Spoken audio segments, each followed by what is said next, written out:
Good evening, children. Welcome to the class.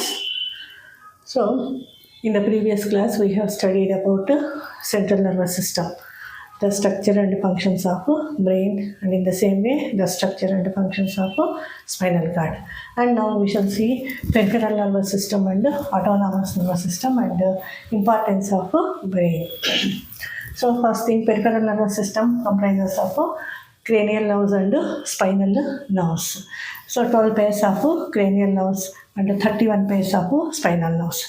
Cranial nerves are those which arise from brain and carry impulses to various effector organs. And spinal nerves arise from spinal cord and carry impulses to effector.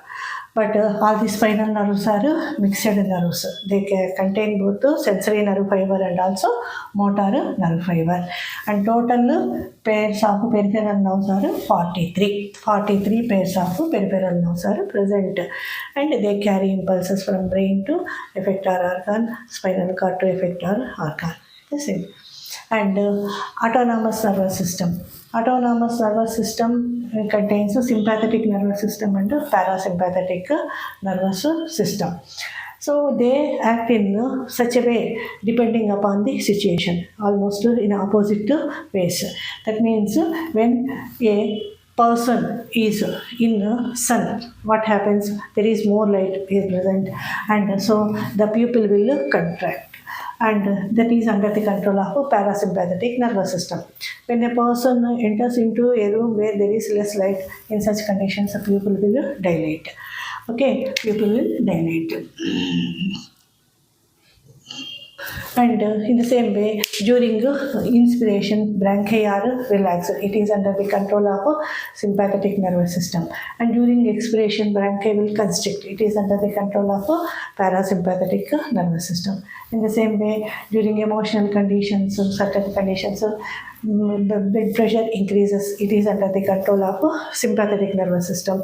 And during normal conditions, blood pressure is decreased. It is under the control of parasympathetic nervous system. In the same way, when we do not take food, less amount of saliva is produced, which is under the control of sympathetic nervous system.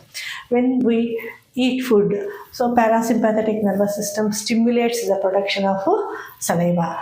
That means saliva is very important for the digestion of carbohydrates, for the formation of bolus.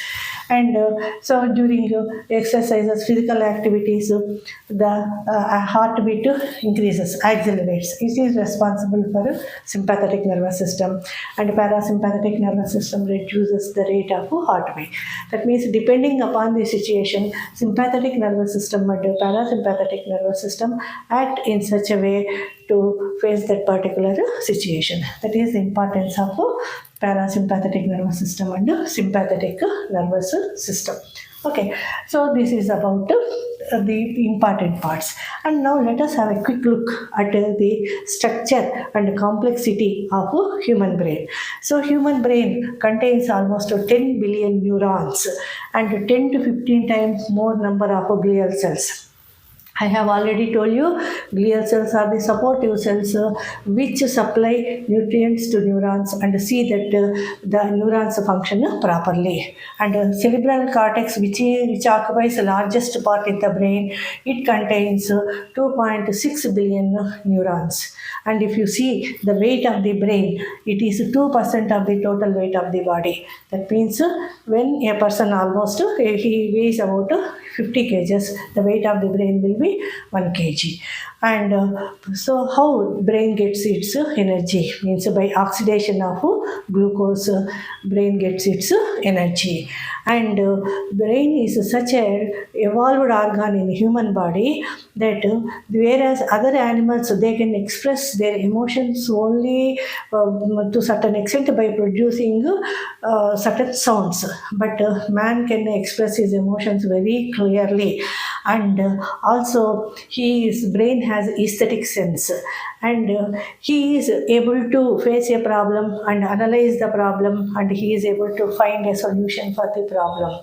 So that means his brain has aesthetic sense, and human brain is evolved in such a way that he is able to develop scripts, and he is able to pass on his thoughts even to the future generations by means of his script. So brain is such a complex organ. Even scientists are not able to find the complexity of human brain completely.